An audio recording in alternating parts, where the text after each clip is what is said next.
welcome to the Ever-Growing Chef. My name is Brian Kaner, and today we're going to be going on a little bit of journey about some of the tools in the kitchen. The number one used item in the kitchen, of course, is going to be your chef knife. So chef knives and other knives come in a variety of sizes and shapes, and you know, a lot of people say chefs have very, wonderful relationships with their knives. I'll tell you right now, this is like a child to me. If you take good care of them, they take good care of you. And I'll tell you again, there's nothing more dangerous in a kitchen than a dull knife. So what we're going to talk about today is we are going to talk about how do we sharpen our knives, what tools do we need, and what do we have to do to get them to the point where they're cutting very flawlessly for us, and I don't have to buy knives with warranties where I have to ship them out for a week, and then I don't have knives for a week until they get back. So let's talk a little bit about it. So right here, I have a great stone set. This one is actually, I believe, off Amazon. We have a 400 and a 1000, and then we have a 3000 and an 8000. Now what those numbers represent is the amount of grit in a certain percentage of area on the stone. The higher the number, the more polishing you're gonna get, a little bit less rough. So recently, I polished and sharpened this knife, and this is my Shun knife. This is a 12-inch chef's knife. So, don't want to over sharpen it. It's a great knife. It's VG10 steel, which is a great product, but gotta sharpen this one. And this is also a Shun knife, a VG10 steel product. So let's talk a little bit about what we have here today. So in here, you're gonna see the two stones. I have them soaking in water. They've been soaking in water for probably about 30 minutes. Okay, now you can also soak these overnight. You'll get a little bit more water retention in them, but honestly for 30 minutes with this particular one works just fine. And then we're gonna have basically a shave down stone. So this stone basically makes sure that our stones that we're sharpening our knives on are smooth. You do this after, and we'll talk about that. Then a leather strop for polishing along with a diamond wax, which is gonna help us polish up even more. So let's talk a little bit about sharpening. So every time you sharpen your knives, there's a couple things you want to do. So number one, you're going to want to have a nice sturdy unit to be able to not have slide around on you when you're sharpening your knife. So what we're going to do is we got a nice set right here. And we're going to go ahead, we're going to grab our 400. So we're going to start, and you can see here, so 400, 1000, 400 is going to be our highest grit. So what we're going to do is we're going to put this on here, strap it in, and that is going to really hold this thing in place. So, good rule of thumb. A lot of people ask me, hey Brian, how do you make sure that the edge of your knife stays consistent? Because that is probably the most important part as we go through this.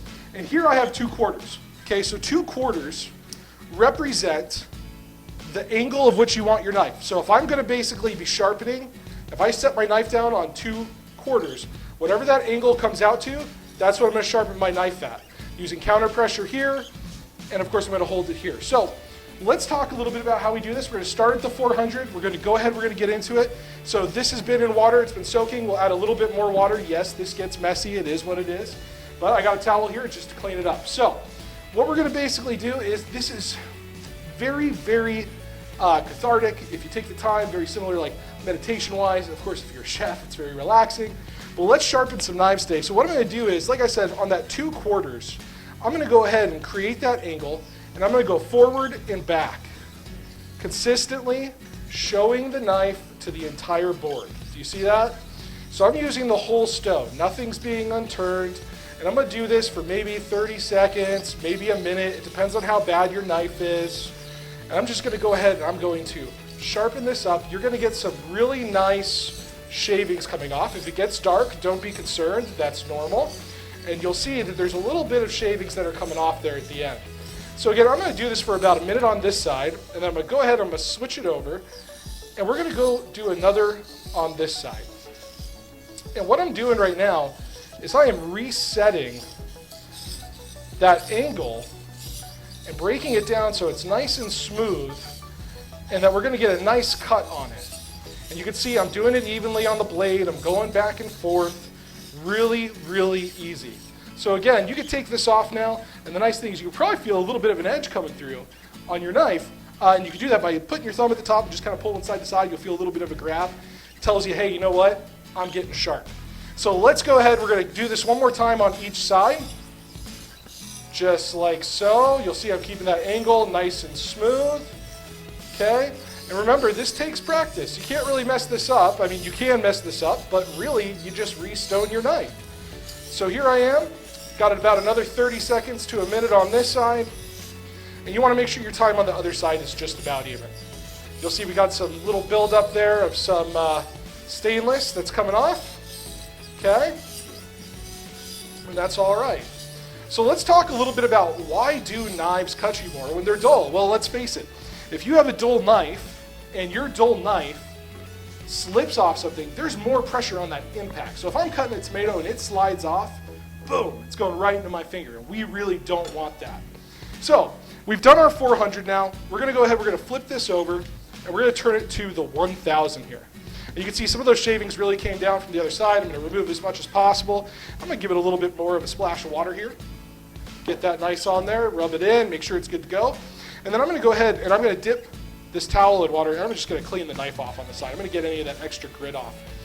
And we're literally going to do the exact same thing. So about 30 seconds each side. And you know what? The time on this really depends on how well you take care of your knives and how bad they are. But it's really important that when you do this, you hold that angle. There's nothing more important than that.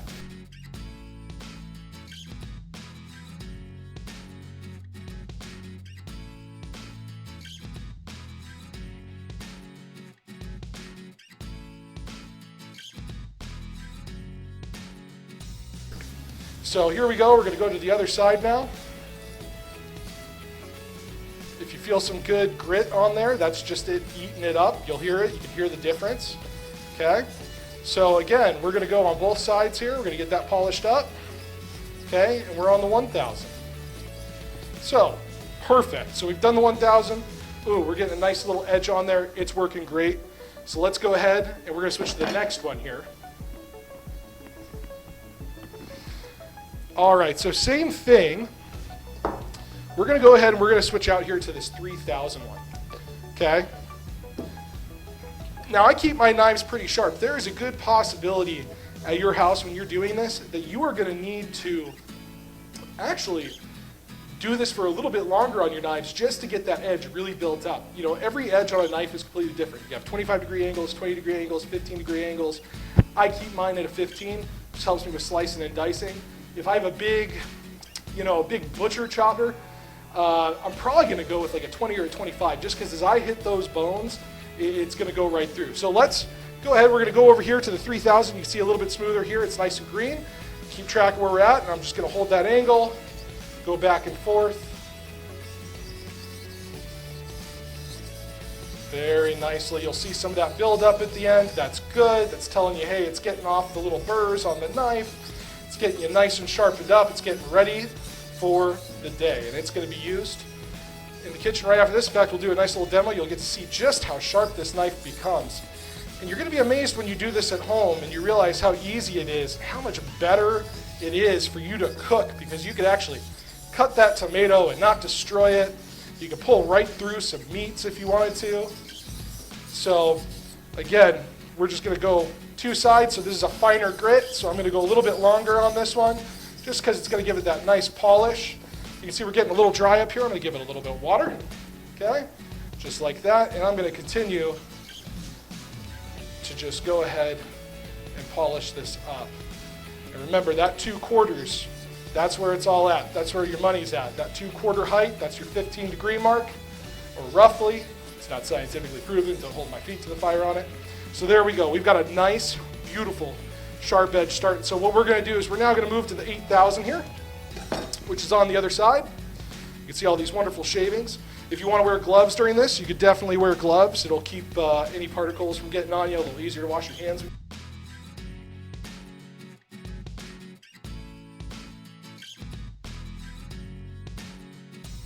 So, all right, so this is the last one, and I'm going to spend most of my time on this one going ahead and just getting it nice and finely polished. So this one, I'm going to go a little bit slower than I did on the others, just to make sure I'm getting good friction all the way across, just to make sure that I'm getting a really nice angle on it. It's keeping its form, because this one is probably the most important one. You've done all the work ahead of time, and now We are just waiting for the flower to bloom, and that's what we're kind of doing here. So, all right, so we're just gonna continue. Oh, that happens every once in a while. Doing this at kind of awkward angle, so every once in a while it's gonna fall off. All right, and let's turn it over to the other side here. And on this one, no matter what side it's on, I'm gonna re-wipe off that knife. So let's go ahead on back. We're gonna polish it on this side. And this is so fine. Really, really hard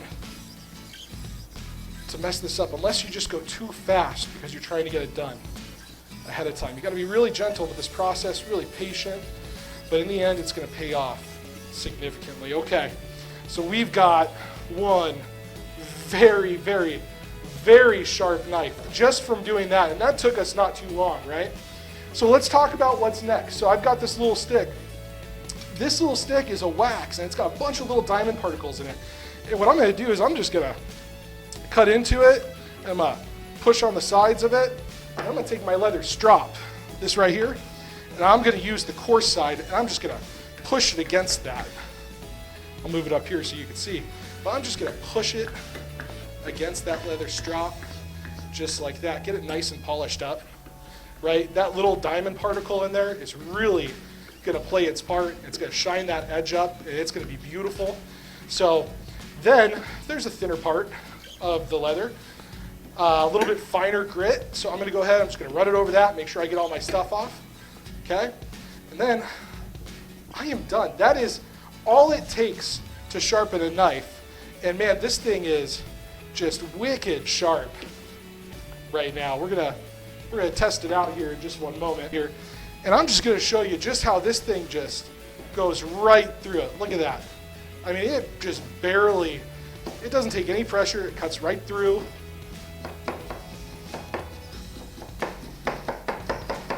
I mean, that is phenomenal. The fact that I can just take my knife and just drag it through and it cuts right through is amazing. That right there is a sharp knife. It is not a dangerous knife. You can use it. It's not pulling. You can see that I'm getting minimal move.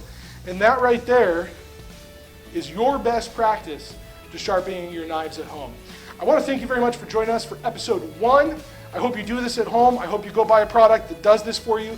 You are going to love it for the rest of your life. Thank you very much for being a part of the Ever-Growing Chef. My name is Brian Kaner, and we appreciate you being here. Remember, keep an open palate and a hungry heart. Thank you.